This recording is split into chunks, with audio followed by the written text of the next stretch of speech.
We have a returning guest, Stuart Moreau, and we're going to get into a discussion more deeply about disconnection, spirituality, and Scientology and what's wrong with it. And stay tuned because we also have a great announcement from Janice Gillum-Grady, my great co-host. Stay tuned.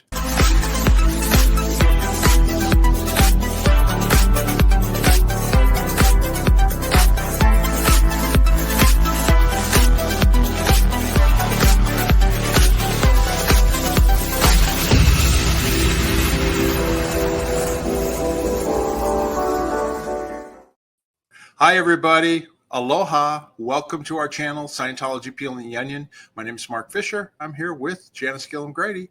Good day, Janice. G'day, Mark, and g'day, everybody. Welcome to Scientology Peeling the Onion. Yeah, it's very warm and very nice weather here right now. We're in major springtime here in Vegas, and got a lot going on and stuff, right?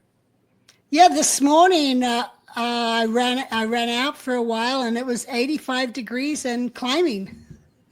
Yeah, no, it's nice. I've got shorts. I'm wearing shorts around during the daytime, and it's nice walking the dog and all that. And before we get started, I just want to thank everybody who watched my video about my heart condition. And I appreciate the feedback and the comments and the well wishes. So I just want to say thank you to everybody about that before we get started.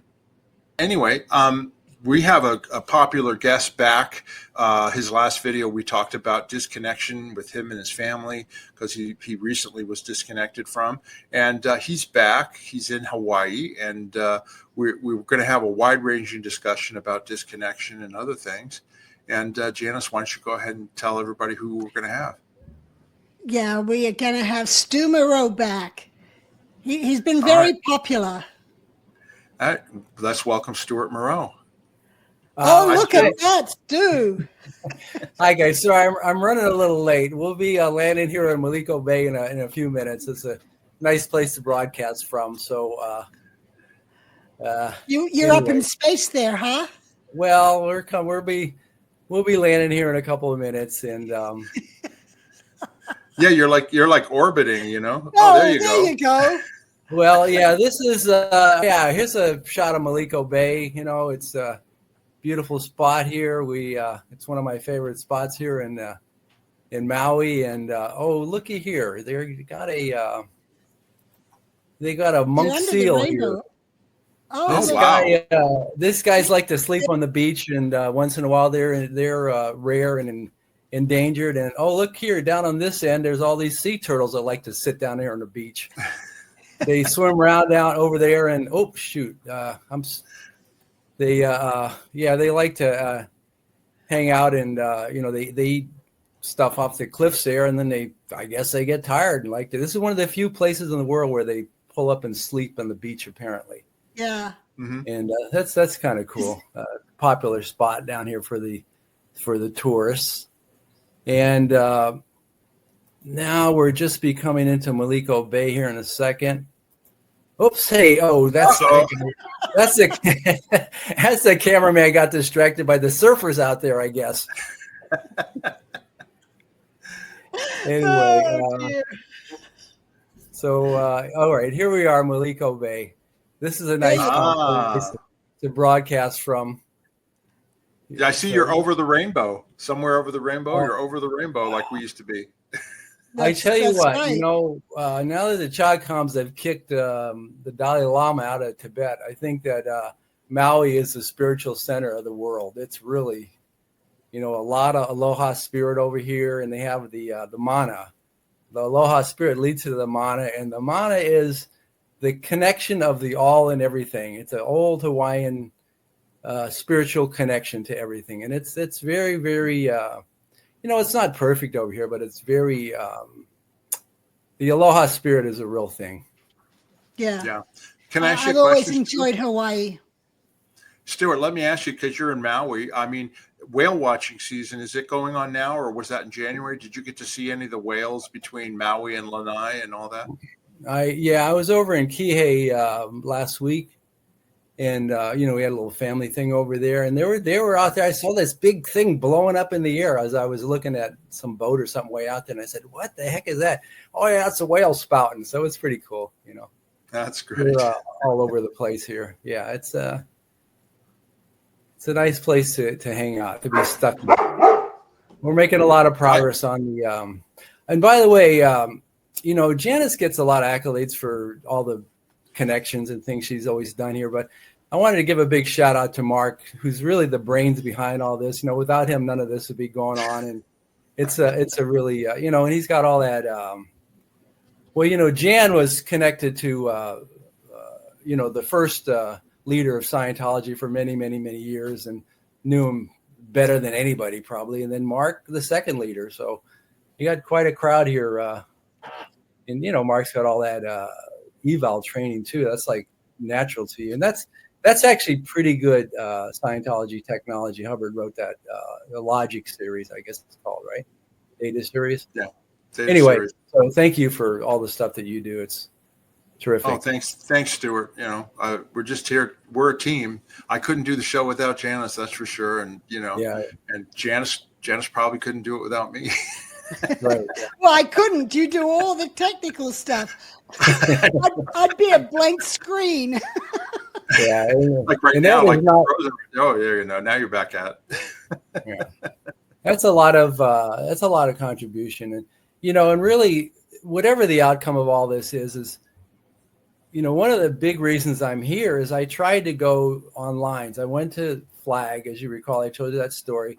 And really, I wanted to get a message saying this disconnection problem is just crazy. It's ruining Scientology's image. If you guys in Scientology, like it or not, a lot of people that you can't be pissed at your past. These really, really smart people were involved in Scientology, like Tori, that one with her. She's just a brilliant woman.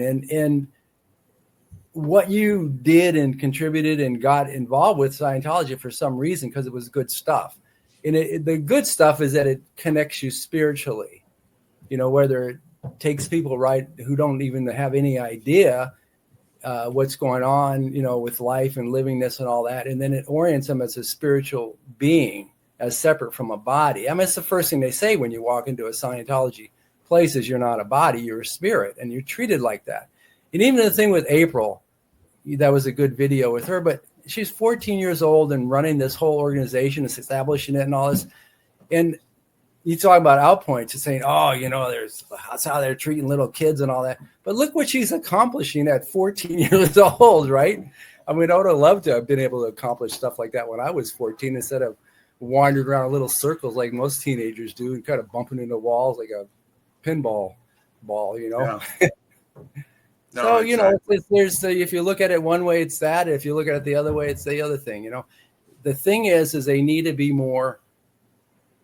become more humane or more connected to real society, because there's a lot of ways to get to OT or to reach God, really, is what, remember last time we went over how OT is really godlike abilities. And if people are trying to achieve that, it's an inclusion. Everybody's got to be included. That was anyway, sorry, I'm hogging the whole conversation here. So there you go. No, that's okay. Have you gotten any updates since your last video you did with us about your son disconnection from you because you were talking to the Onion? I mean, is there any update on that for our viewers or anything else you'd like to say about that? No. And I don't know if the sequence was real clear, but I did all this stuff at Flag, and I had been talking to you guys. Jan told me about the Onion some months before on the ship when we went on that cruise. And, and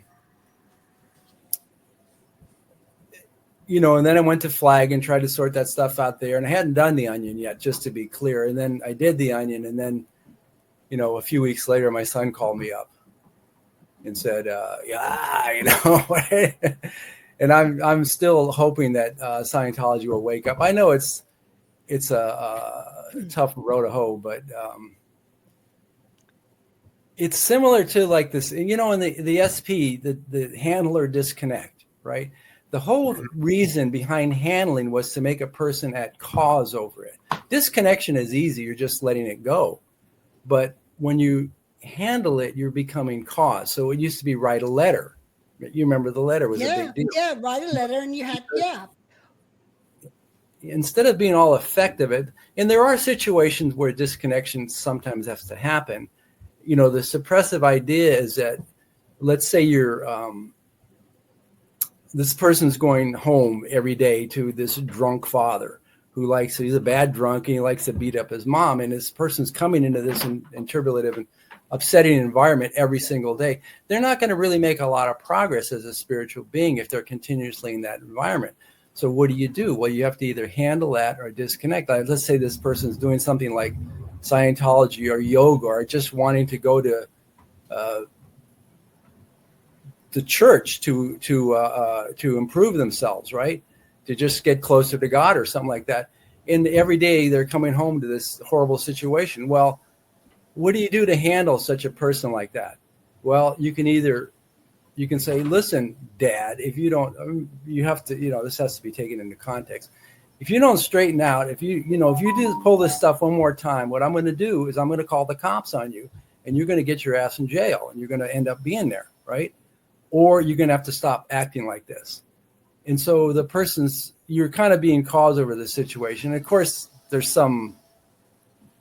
it could go really bad. There's danger involved in that situation. It's understandable that people have to do that. But I agree with you. I mean, there's a difference between, confronting somebody who is actually in a dangerous environment and having to disconnect than from a family member who goes, I don't agree with what you're doing in Scientology and all that, which Scientologists are supposed to be there and communicate. So why can't they just be there and communicate? And then if the person doesn't, agree, that's fine. Doesn't mean I love you any less. I'm just going to continue what I'm doing and you do what you're doing, Or it's similar. The Sea Org disconnecting from Jan, who would have been a great asset if they would have just looked at it differently instead of saying, oh, she's just SP. We got to keep track of her and we got to harass her and we got to keep her in line. And it's like stupid stuff. It's like, she's the nicest person in the world, basically raised by Hubbard, and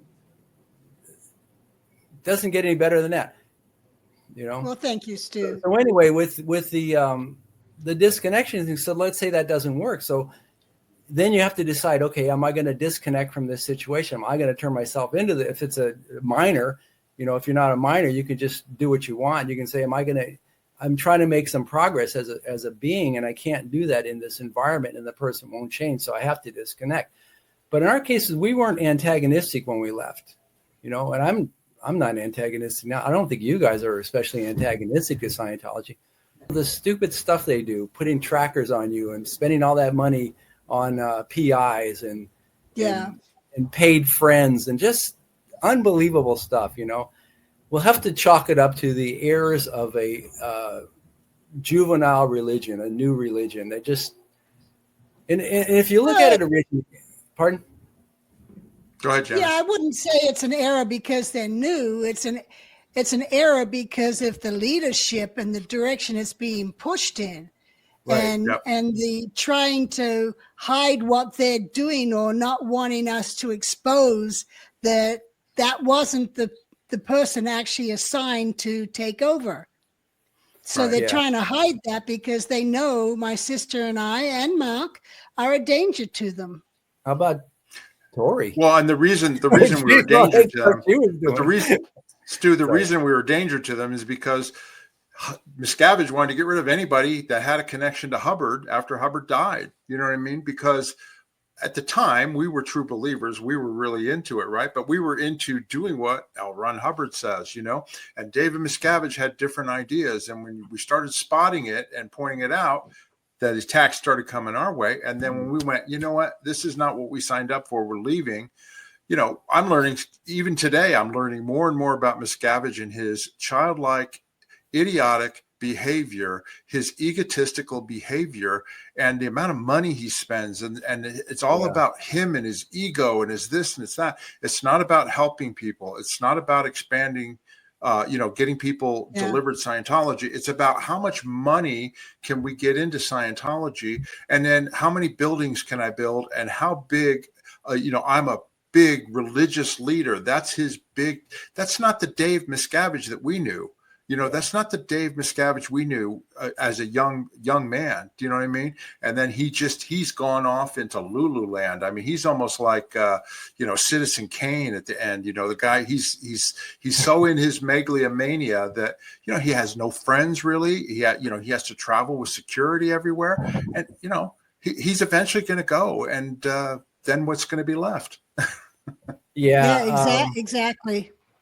It is kind of, you're right, because his thing is power. Originally Scientology was under a lot of attacks, and we know that for a fact.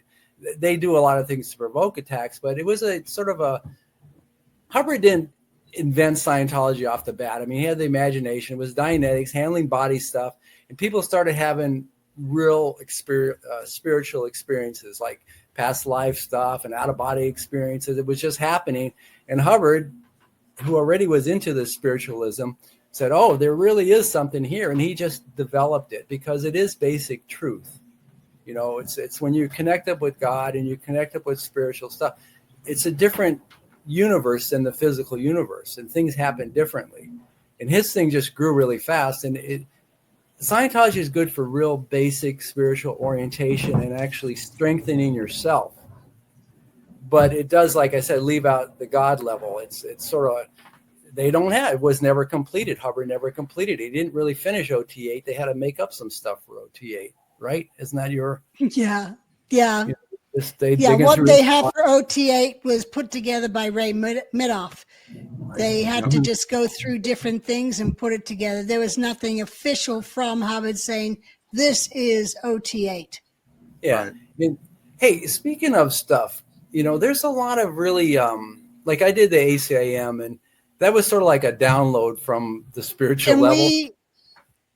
Can we tell people ACIM is a Course in Miracles? Yeah, it's a very popular connection with God, a modern day kind of. What's a course? Can you tell people what it is? I don't even know what it is. Well, okay. It's very interesting tie into the Scientology stuff because in 1965, Hubbard came out with the gradation chart, which we'll show later.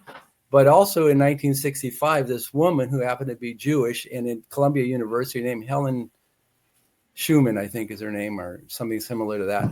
But she was in the psychology department, which is like Columbia is one of the big five, the Ivies, right? And so she's high up in the psychology department, no place to do like woo-woo spiritual stuff, right? And she's having a fight with her, argue like they're not getting along with her boss very well, and they had mutually decided we needed to do something to improve this, and then she was just sitting at home and she received a message saying, "This is a Course in Miracles. Take notes." Okay. And she's going, whoa. And so she went and saw her boss the next day and said, "Hey," and he said, "Well, take notes." And she happened to be a stenographer and she could do shorthand. So, it's kind of appropriate. Plus she's very smart, being at that level of they don't have dummies at that level, PhDs and stuff like that. So she starts taking notes, and this whole Course in Miracles, which is basically connecting with God, and that's all it's about. And every line in the Course is just, okay, this is about God. It's just sort of a different way of looking at it to make people reconnect to their basic spiritual connection with God and themselves and others. Is this something from her? Is this something that she came up with? No, she every day she'd get a message. It was channeled. It was channeled. It was a spiritual message. Supposedly it was Jesus. A channel Christ. From who? It was supposed to be Jesus Christ as the author of it, supposedly. But when you read it, it kind of works better if you read it like you wrote it yourself as a reminder of the way things actually are. It's a little bit of a different viewpoint because it's a very spiritual thing. But the reason I wanted to bring all that up was because you had mentioned one time to me that Hubbard sometimes kind of went into a trance when he was writing. Is that right? Yeah, he did. Because I don't know how the heck he came up with some of this stuff. It's just, because we knew Hubbard pretty well, and he was just a guy and, rootin' tootin' and pushy and kind of old fashioned, had big thinker and all that kind of stuff.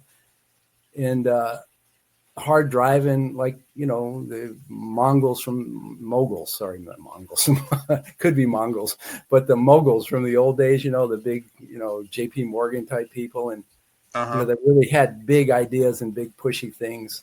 But that was a similar kind of thing, but it took them 7 years to download that whole thing. It's a big course. And there's 3 parts to it.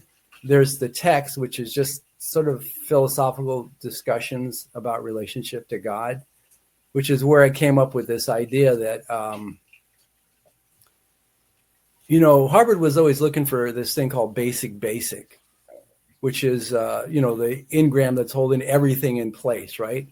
And he never really found it. OT3 was a pretty heavy. A lot of people are making fun of OT3 now because of Zenu and all that, but really it's just another engram on the chain. It's a really bad incident that happened.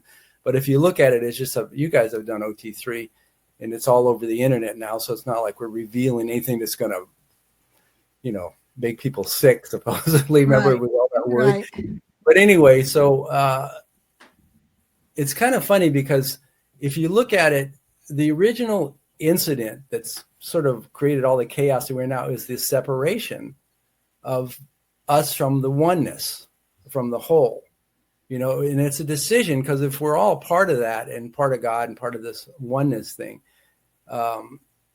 it's the initial idea that, I guess it's to play a game, because that's what we're kind of doing here on earth is, and that's what, Tori said about Scientology. If it ain't fun, it ain't Scientology, right? Remember? Yeah. But it's kind of playing a game and trying to have some fun. But I guess perfection can be a little bit boring.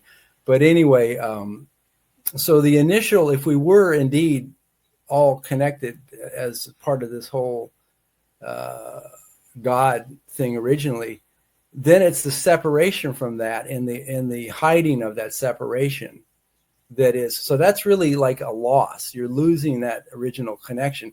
And that's more of what in Scientology is called a secondary, which is a moment of real or imagined. It's a real or imagined loss. Okay.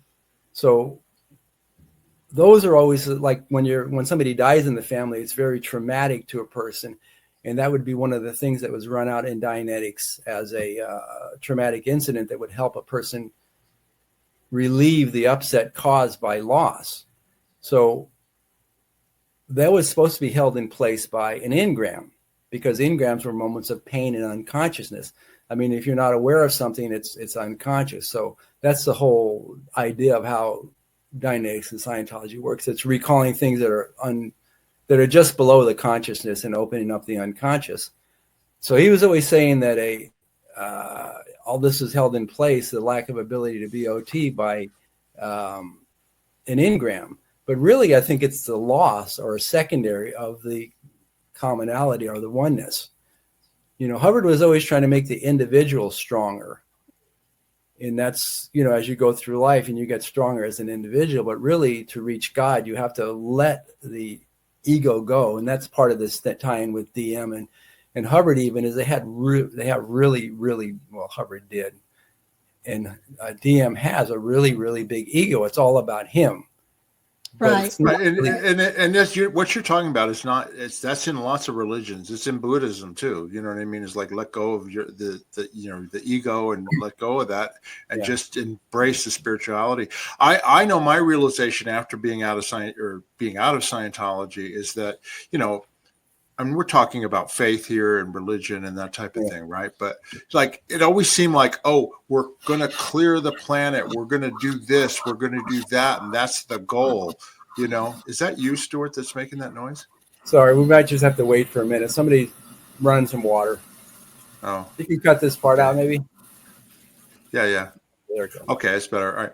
Anyway, after leaving Scientology, I came to the realization that, it always seems like these religions are trying to get you to go somewhere. Like you've got to be good in this lifetime so you go to heaven and don't go to hell or whatever. You've got to go up these levels to become an operating Thetan. And that's going to, help your spiritual survival, in future lifetimes. When really I got down to the simplicity of you just need to live your life enjoy your life. I mean, the journey, you should be enjoying the journey, not the destination you're going to. In other words, enjoy your family, be present in this moment, enjoy your friends, enjoy your life. And like when I had the heart thing going on a few weeks ago, it's like spiritually, it didn't really affect me too much. But when I found out afterwards how much blockage I had, I went, I'm not ready to go yet. I got more life to live here. I don't want to leave. You know what I mean? It's like whatever's going to happen next is whatever's going to happen in my next lifetime or whatever. But I still got stuff I want to do. I still got things I want to enjoy here. And that's what I didn't want to lose. You know what I mean? Yeah. I, and I think that's almost, what you call OT8. It's kind of thing. You're not you're living your life instead of pretending you're not living your life, kind of thing. It's we're all here doing what we're doing, and I think OTA is probably a lot simpler than like being cause over your life is being cause over your life. It's you're not. Well, you see it in other, and then you see it in other factors too, where people are always trying to get the bigger house and the better car and the bigger this. If they just realize that what they have, you know what I mean, is good. It's good enough. And if you can get a better thing, great, but it's not required. You know what I mean? You don't have to have a mansion. I had a big house and I lived all by myself, and I went, I don't even use these rooms. What do I have them for? You know what I mean? It's just living a much more simple life makes things much happier for me, at least. I don't know about others. I have guest rooms. I know you do, Janice. But what makes you happy is having people come and stay with you. That happens all the time. I do. Hey, I do. That's I was saying there's three parts to that ACM. There's the course, which is long. In fact, I didn't even do the whole course. There's basically three parts to it. And I was going to say was that what happens in Scientology, and this is the people in Scientology, and when you leave you kind of become a spiritual snob. You think, oh, been there, done that, You read about Buddhism, you go, oh, yeah, that's pretty similar to stuff I already know. And yoga is a physical thing. It's, people have a lot of gains on that. And there's, meditation. And you go, oh, yeah, that's cool. I can, I've done plenty of TR0 and stuff like that, right? And,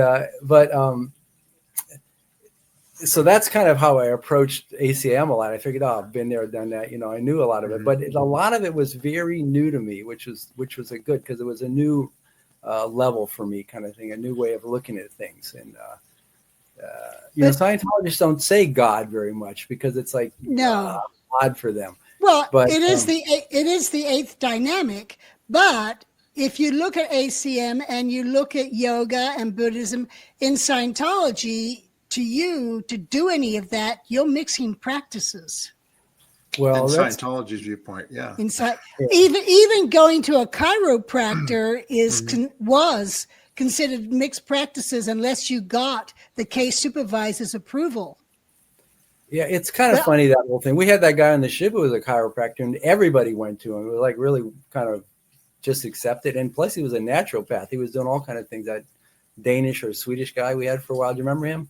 But anyway. No, I don't. The thing, Stuart, I came to the realization when I left Scientology that Scientology didn't have all the answers. Because if it had all the answers, everybody would be coming into it.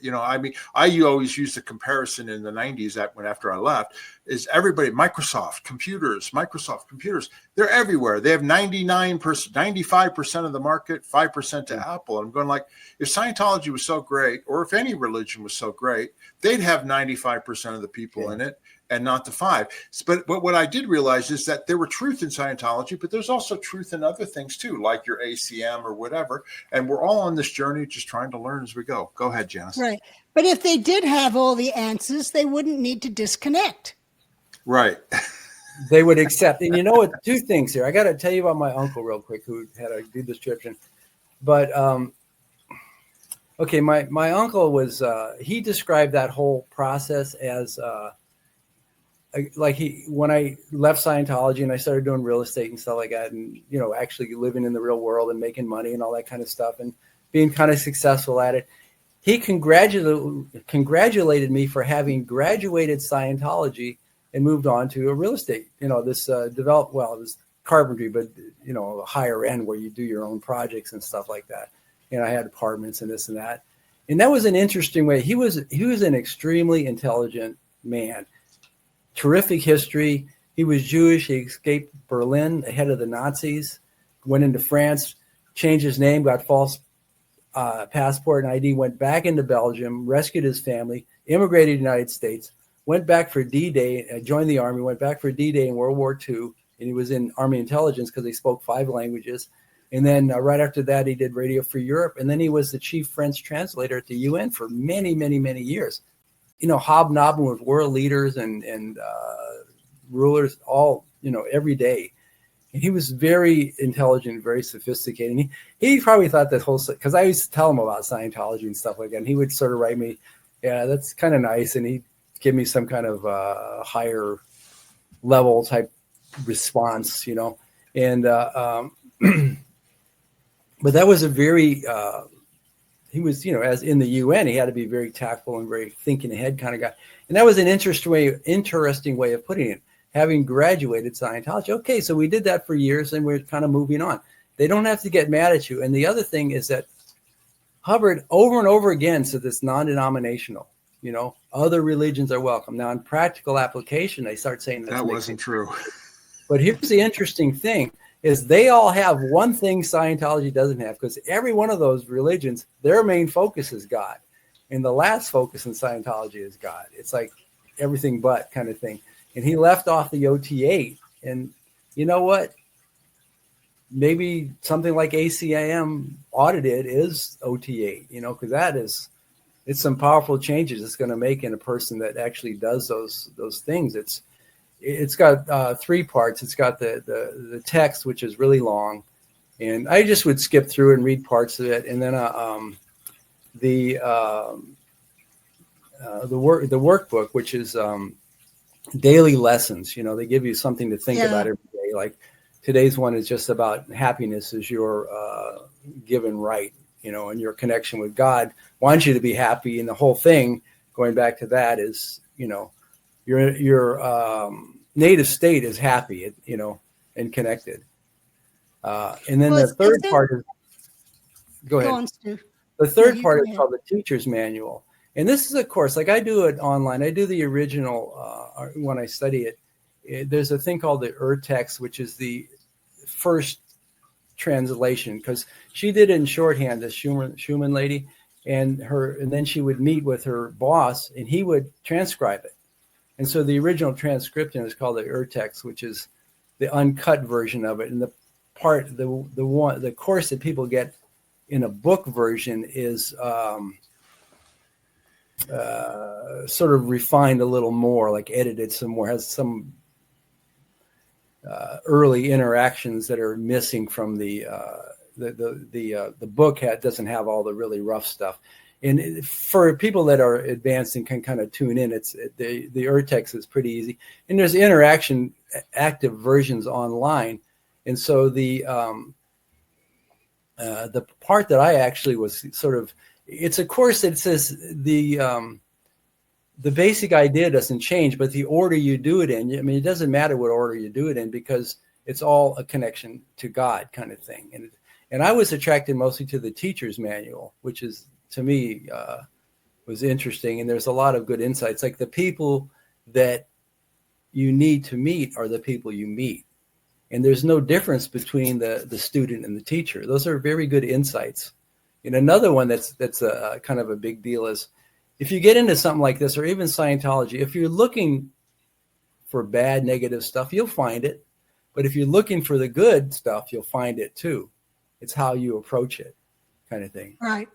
Well, and it's like that in just about anything. It's like, but it's a good stable datum. It's like the news. It's like the news that's going on now. You can focus on the good things that are happening, or you can be very negative about the bad things. It's all about your viewpoint. It's all about your viewpoint. Exactly, and that's how you look at life. You can be negative about your life, or you can be positive. You can have negative thoughts, and you can take control and push those out, so that you're always looking for solutions and the positiveness of things rather than the negativity. It's a decision. It's a decision, right, Janice? In other words, you decide. You decide if you're going to be positive or negative, or if you like something, or if you're offended by somebody. That's your decision as a person. Exactly. It's your state of mind and how you want to have that. And here's an interesting thing. I've talked to several people that are under the radar, and they're good people, and they just have connections still in Scientology, so they're not going to speak out. And a lot of them don't even have stories to speak out about, except for the biggest problem they have is disconnection. Yeah.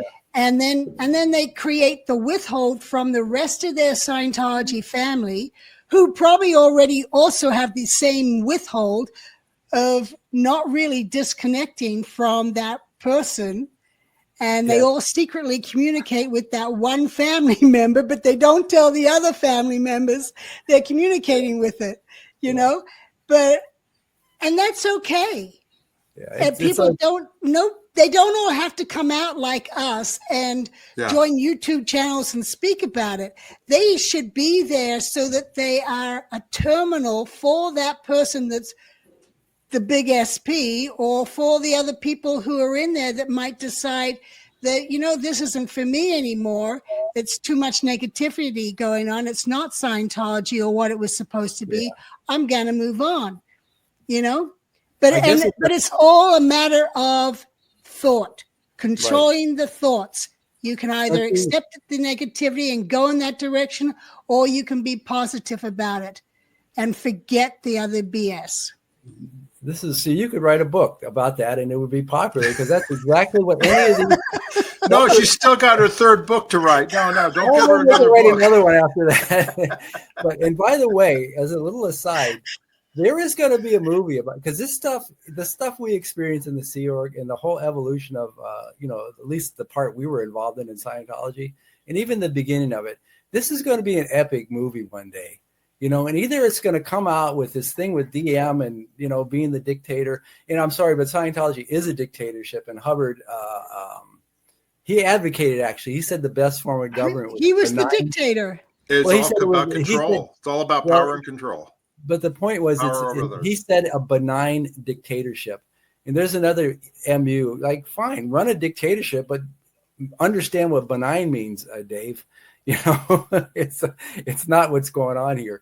And anyway, and also Scientology's got to grow up a little bit. It's not fighting the same way it did. It won the big wars. It won the IRS case. It is the biggest thing. It's all well established all around the world and stuff like that. How they're staying afloat with, like you were saying, with so few people going in, I don't really know. But donations. The thing about dictators. I was going to say, Miscavige doesn't know how to make it grow. That's the problem. He was never a manager. He really didn't know how to run an organization. He just knew how to scare people to give them money. He didn't care about delivery or training auditors or anything like that. Okay. That's why they're not growing. Well, looky here, you OSA guys that are listening to this, get me and Jan and Mark, and we'll tell you how to do it. we should have to fix that problem up. It's easy. It's not very hard. And, you got some good resource. I mean, the Hubbards, the kids are still alive. Imagine if they took those kids, and started promoting them around. How many people want to flock to visit those guys, or how many want to see them? You already got, what's her name? Diana, who's been doing Div 6, which is the promotional division, right? For like 100 years now. She's got to be her head's got to be exploding with things she wants to do that she's restricted from doing because she can't. I don't think that young Scientologists even know who they are. Do you know what I mean? They've been erased. And if they came out, they'd be like, okay, that's just another person. They just don't know who they are. They really don't know about L. Ron Hubbard anymore. It's all about David Miscavige, And they don't know that David had a wife called Shelley Miscavige. Oh, yeah. We know Shelley. Yeah, Or that Hubbard had a wife named Sarah. When we do the next one, we'll do the Stuart Moreau. Only two wives. She was on that, and David was on that. Oh, sorry, I cut you off. What? No, but here's the thing. I think, Stu, here's what I think. I mean, what you describe in the Course of Miracles and these other things, right? And Mormonism, Joseph Smith, something he spoke to him and he wrote the Book of Mormon and this and that. You know what I mean? They're all taking pieces of spiritual truth or things that they believe, and they package them up, and they try and get other people to believe because they think they're helping them, right? But there's little truth here and there, but nobody has the total answer. If they did, the problem would, as we used to say, you know what I mean? It would be gone. Well, the answer's inside yourself. The answer's inside. It's not out well, there. exactly. And that's why, Buddhism is one of the largest religions, and not just Buddhism, Hinduism and things like that, because they believe you are a God. Do you know what I mean? Yeah. You are your own God. It's all in you. It's all, you make your own life. You make your own decisions, I mean, you're not going to heaven and everything's going to be perfect. I mean, a lot of people believe that, but that's not my reality. Do you know what I mean? The realization of what Jan said, that you are in charge of the way you think. Mm-hmm. That's a, I don't know. We talk about like it's kind of natural, but I think some people might have a problem with that because, I mean, not that it's a problem, it is a truth, but how do you do that is the thing. And any of these things like ACIM and Scientology, they make you change the way you think about things, and you look at things from a different viewpoint fundamentally. There's a lot of different self-help gurus that. Well, I read a lot of books by Deepak Chopra. My dad, after he got out of Scientology and I left, he said, you should read some of these Deepak Chopra books. You'll find them interesting because there's a lot of things in there that are similar to Scientology. And I learned quite a bit from it. And then from there, I read about Buddhism, which is also, and Hinduism, which is also some of the things that Deepak Chopra and other people. I mean, it's just there's all this wisdom out there. And like Hubbard said, he claims he discovered it all, but he took pieces from different things and packaged them together, He doesn't claim he discovered it all. He just put it together in a different package. Yeah. He was big on that stuff before Dianetics, which was 1950. He just wanted to write a book about those techniques. And I imagine he had some success with it, probably not as much as he hyped it up as. Well, originally, Stu, remember he wrote everything as the founder, in that he found it and wrote it so that it'd be usable and put it together. Yeah. But then later on, the source missions went out in 1974, and Hubbard was now source rather than the founder. I am the source of all that is true. You only listen to me. That's kind of exactly. And even look at false data stripping. It was like, it has to be taken back to what did Hubbard say, rather than wait a minute, there's thousands of years of experiments and there's science and so forth. But false data stripping, you had false data unless it's what Hubbard said. Yeah. And then you're right. And the thing is that, Stuart, I think it's a lot about science. The problem with Scientology is it's about the control, the total control, where you are with us, and if you're not, we disconnect and you are shunned. And there are other religions that do similar things, but like you cannot talk to your family members because they don't believe in Scientology. I mean, that is just, that's what drives people away, and it's also a major flaw in Scientology and what Hubbard was trying to do. And you know what I mean? Scientology is trying to be a helicopter parent to everybody. Sorry, go ahead. Well, also what drives people against Scientology is the people on staff, especially SEAL members. As soon as they join, they don't have time to write the parents a phone call, nothing like that. So they disconnect in the beginning from good people who have always been their support line. And a lot of those people, when they're in there and going through tough times, and if they want to leave, they don't realize those people are still out there with the same love and feelings for them.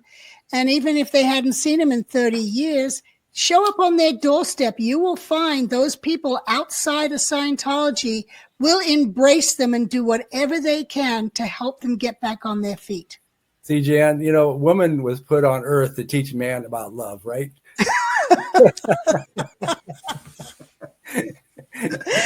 This will be another book. No, that's a women just have that a little bit better than guys do. I'm sorry to say, it's the way it is. Well, listen, I want to change. I want to go on to our next. I want to talk about Janice's new product, and we'll talk about health. I want to talk a little bit about that because we've got about 15 minutes here. And Janice, why don't you tell everybody, I mean, you have a proud accomplishment. I wanted to share it with everybody. So why don't you tell everybody about what you got at Outback Naturals? Yeah. Right now? Yeah. This is a product that Paul and I worked on years ago. And it took a lot of formulating and to come up with the best liquid multivitamin. I bought all sorts of, probably every liquid vitamin on the market and listed out exactly what each one had and did a whole comparison. And from that, we came up with Outback Naturals Complete Liquid Multivitamin. And it's taken years, but going through different manufacturers, calling around, trying to find someone that would work with me and not change the formula or, oh, why don't we add this and this? And no, we want this. And what's in it? What vitamin? I mean, is it like a daily multivitamin, or what is it? It's a daily multivitamin. It's got vitamins and minerals. It's got the standard A and the D and the E and the Bs, all the Bs. And it's got calcium, magnesium, and it's got copper and zinc. And then we also added amino acids to it, probiotics to it, and we've got a fruit and a vegetable blend in it. And sounds good. It's great. And then we tried different flavors, and I surveyed people. I know. I remember banana. You had banana. You tried. This is Pete. Who's the one you ended up with? Yeah, we had strawberry and raspberry, and we just tried whatever we could have, because you got to cover up also that B vitamins. Those are the toughest thing. And peach became the product, and it's non-GMO. It's gluten-free. It's all natural, and it's vegan. And you just take it like a shot, right? Like it's like a shot glass, and you can chase it down with some water or whatever. You take the equivalent of 2 tablespoons, and you can figure that out in a shot glass. If you live by yourself, just swig it out of the bottle. Yeah. If you live with other people, become a boozer. You live with other people, doing it with a shot glass. You shot for the day. Or, do it with a teaspoon if you want to be dainty about it. I'm sorry, a tablespoon. But, it's a very good product, and it's been compared to all the other liquid vitamins. And personally, I think this is the best that's going to be on the market. Yeah, and it's easier for people. I hate having a handful of vitamin pills and having to swallow them. This makes it so much easier to actually get your vitamins, right? Oh, absolutely. And especially as people get older, they have trouble swallowing pills and stuff. And this will give them exactly what they need. And it's smooth and it's thick. Mm-hmm. We got a coconut glycerin in there to make it thicker, so it doesn't just pour out like water. Right. And then tell everybody, so it's a 30-ounce fluid ounce bottle. And is that like a 1-month supply, or what is that? Yeah, it's a 1-month supply, and we sell it for $39.99. We're selling it on Amazon, on Vites.com, VITES.com. That was Peter Gillam's vitamin website. And we're selling it on OutbackNaturals.com. And on this website right here. And on this website here. Yeah, and I still have to download it onto eBay, but this website here, you already downloaded it, so people can order straight from here as well. Yeah, you'll see it in the products down below, and I put it right at the front, the complete liquid multivitamins there, and you can order it there, and we'll ship it in the U.S., right?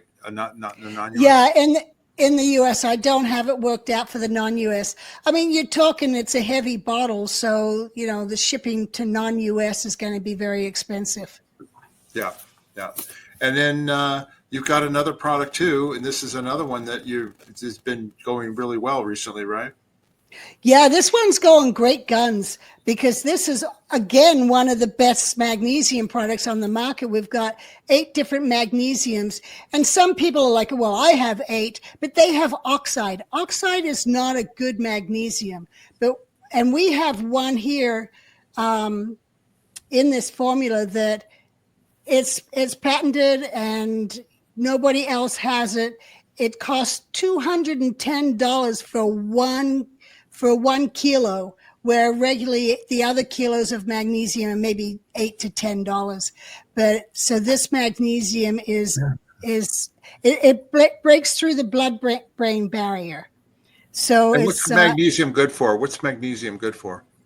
It's good for pretty much anything, because the whole body, all the muscles need it, the blood needs it, the brain needs it. So it's very good for anything. It's the key mineral that the body needs. And it's good for stress, relaxation. You just keep going on. It's good for all that stuff. And that also is available at Amazon, Vites.com, OutbackNatural.com, and down below as well. Yes. I know, yeah. Stu, you are big into nutrition and health, right? I mean, do you take vitamins? Or are you a believer in that? Well, I take one supplement called citrulline, which helps the it's three things: helps the immune system and the blood system and the nervous system. But that's like details and stuff. Maybe later we can do something about it. I do have a website that's kind of not very well developed. But yeah, I've had pretty good success with it. And as Jan was going over her vitamin there, I thought it sounds like a really good product, because I'm kind of discriminating what I'll do. I do a sort of a generic multi-mineral vitamin, which has, I do scientific studies when I do that stuff. I don't take people's word for it. And one of the things that has come up recently is, not recently, last couple of years, it's been proven that the daily multi-mineral is one of the things that helps with aging. It's just, it's one of those things like, if you're supposed to get everything from your diet, but this is just in case you're not, this covers everything. And hers sounds pretty thorough. So I'll look it over and I'll give you another pen, but it sounds, in the peach flavor, it sounds like it's fun. I'm going to get one or something. Absolutely. But I enjoy it. Yeah. No, I have a whole, there's a whole, I'm doing really well. I'm 70. I'll be 75 in July. And, you don't look it. Yeah, you put a bag over my head, I could probably pass for about 55 or something. It's the gray hair. But no, I'm in good shape. I still do chin-ups and push-ups and all that kind of stuff every day. I got a whole routine. Yeah. But I want to say a couple of things real quick about this. Yeah, sure, go ahead. We're going to close in a couple minutes, right? Yeah. No, we got like 5 minutes. First off, is the history. Scientology's got to embrace its history. You have a lot of some of these personalities that I was involved with in Scientology. They are unbelievably, like Bob Young and Bill Robertson and I guess Carrie Gleason, who I didn't know really well like this. He was always like much higher level stuff. And the one that just died, Sandra Johnson. Yeah. These people were unbelievably smart, incredible leaders. And any one of you guys could be running Scientology right now instead of DM. The only thing he's got over everybody else is he understands power really well. But if he wants to see, eventually there is going to be a movie made about Scientology, and he's going to come out. I mean, his legacy is what it is right now. This huge flaps going on. The Lee Remney thing a few years ago is still occurring. All you guys and Mike Rinder and Rathburn and all these guys are basically, Hubbard was big on what he called overt products. We're all products of Scientology. Are you guys, is Scientology proud of us? Hello, DM. We're good guys. We're not trying to fight with you. You're trying to fight with us. Okay. And, the thing with dictators, and I'm not saying there's a lot of connotations of dictator. Like I said, Hubbard believed in benign dictatorship. Well, that's fine if you can find somebody smart enough to do something like that. But dictators can also change. You take somebody like Putin. He's like right now looks like a horse's ass for all the stuff he's doing, but he could be one of or Kim Jong over there in North Korea, and if he just had the realization that, hey, I've been doing this all wrong. What I got to do is make more plowshares instead of more missiles, kind of thing. He'd be a great person instead of a pariah in history. And that's the same thing that's going to happen with Scientology. It's going to be Hubbard did all this stuff. We had all these Sea Org adventures.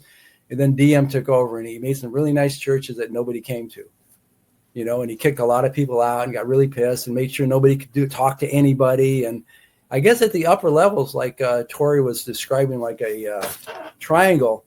Is that how it is at the upper level? They don't let you talk to anybody? They certainly don't like. No, you can't. Yeah, you're not allowed to talk about anything. The Sea Org members don't have cell phones. I mean, when I was dealing with my son in LA, it was like weird. I was the only guy with a cell phone. You know, it's like, why don't you guys have cell phones? They're like free almost, you know. And it's the problem though with what you're saying is too.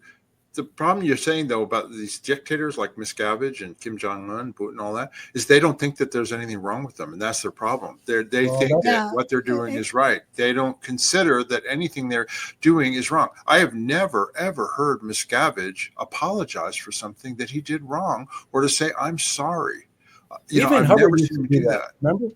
The liability cruise. It should have been, he said, I probably was danger instead of liability. Eventually, that's right. The whole RF eventually did. You know, misreads, you know, causing huge stinks within, you know, flaps within Scientology, and then, you know, the Sea organization, and then, oops, little mistake there. Sorry, guys. But anyway, you need like with you guys that were born and raised in Scientology, it's difficult to judge something that you don't have a datum of comparable magnitude to, you know, and that's important as growing up. I mean, I went from basically the streets and what am I going to do with my life to, and I knew I wanted to help alleviate the problems of the warlike nature of man, because I didn't see the world surviving much longer, you know. And it's the same situation back in this as it was back in the 60s. We're on the brink of nuclear destruction right now. You know, it's just too much junk going on, and people need to become more spiritually aware and spread the word like that, and hope that these leaders, there's only a few of them that are really, really bad, you know. Right. Now, people in the Middle East. Stu, you were looking at the what was that chart you were looking at with disconnection? Oh, yeah. That was interesting. That this is a 1965 when Hubbard first came out with the. It's a gradation chart. It's not a grade chart of the grades, which is some people confuse that. It's a step-by-step advancement to spiritual freedom. And the interesting thing is, on the bottom of the chart, as -30, this is levels of awareness coming up to, you know, need a change is when somebody sort of realizes they need a change. That was sort of part of the getting into Scientology. You convince people they need to change, and then you get them in, right? At the bottom of the chart, that they have unexistence. The next to that is disconnection. And that kind of ties into what I was talking about, to the spiritual beginning. You know, we've disconnected from ourselves and from the whole, the oneness. But it's interesting that Hubbard had that at the very bottom of that chart. And so what is Scientology? Trying to get into that state of unexistence? Because practicing disconnection is right down the bottom of the scale there. And it's like, are you guys on purpose trying to turn into nothing? You know, it's anyway, right. That's a spiritual. Yeah, because all the orgs should be welcoming people, open up their doors. They shouldn't be shunning people and saying, no, you can't come in, and excluding people. That's when you're going to get into trouble. But, you know, to go up the scale, you need to welcome people and just bring them in. Yeah. That's, you know, I understand security these days, but, you know, have them like a metal detector or something like that, you know, going in, screen people. You don't need to stop people. You just need to screen them. You know, they should have a block party. They should turn like, I think they're trying to do that, but they need to have an open block party where anybody can come, just have some security there. You know, that's one of the ideas I had for if they were going to fix up and become more human, they should have a big welcoming all these people that were, you know, have been erased from Scientology, like you and Mark and Bill Robertson and all these guys. Well, they can't come, of course, because they're dropped the bod thing. But, you know, all these people that are still around, they have friends in Scientology. Like, I like Dave. I like Fred Harris. You know, they're cool people. It would take more than, you know, they're always in a big ass hurry because they always have a target, you know. So I know when they call me, it's like, hey, Stu, what are you doing? Hey, can you come to flag? You know, you're a statistic. Yeah. How much money do you got? Can you buy something from us? Yeah, and I'm saying, well, how's it going over there? You guys doing okay? You know, and I want to chill a little bit and talk to them. And it's like, sorry, I only got 5 minutes for you. I go to my next part. Yeah. And not everybody's a statistic. They're fighting to get everybody into heaven, although they don't know it because it's a little bit beyond what they're doing. They're just trying to get people oriented as spiritual beings a little bit, and get a little more able, which is all good stuff. But anyway, yeah. Okay. All righty. Well, we'll end it here. We're right at 1 hour, which is great. Good timing, everybody. But want to thank Stu for being here and Janice. Stu, you can get back. You can get back in your spaceship. Yeah, you can. I was going to say same thing. You can switch back. And anyway, please subscribe to our channel. Hit that like button. Rock slam it, like Janice likes to say. And hit the notification button so you know when we put out a new video. And then also, if you have any questions or comments about what we've talked about, write in the comments and question section. I know Stu reads them and he answers them, and I do too, and Janice does. So we welcome any feedback you guys might have. If you want to support the channel, you can buy us a coffee. There's a link in the description of the video. Click on that, and it's very simple, and you can support the channel that way. And then you need to also go to outbacknaturals.com, amazon.com, or just right down below. Click on that if you're interested in the complete liquid multivitamins that Janice has been working on for several years. It's ready. It's ready to go, peach flavored. And I think you'll enjoy it. And Janice would like any feedback for anybody who does get it as to how they like it. Right, Janice? Yep. Yes, and even if you're not interested, just get it anyway. It'll do you some good. There you go. Yeah. And then, of course, we've got her magnesium complex is available as well at Amazon, Outback, Naturals, and Vice. And below. So anyway, yeah. It actually sounds like a really good product, Jan. I'm proud of you. It is. Thank you. My little 11-year-old friend from the ship, right? Yeah, that's right. I've come funny. A long way. Yeah, it's funny though, Janice. You got to do it on your own without them people helping you. It's funny. You see these commercials all the time on the news for Nature Made. And get your vitamins or your vegetables or your fruits in a liquid, in a format. Yeah. And it must be do well because they sell a lot of it because they're on TV all the time. Oh, yeah, they do. Yeah, so I have to catch up with them. I should pass them because mine's a better product. There you go. And when you do buy it and you do like it, please write a review. Yes. Will do. Yes. Okay, well, it's been fun, and we're going to do another one before too long and try and get to the Stu's exit from the whole Cine and whole golden Cine and Scientology. Yes. We got to get to that story. Yeah. Anyway, everybody, we want to thank you all for being here. And until next time, bye-bye. Bye. Aloha. Aloha.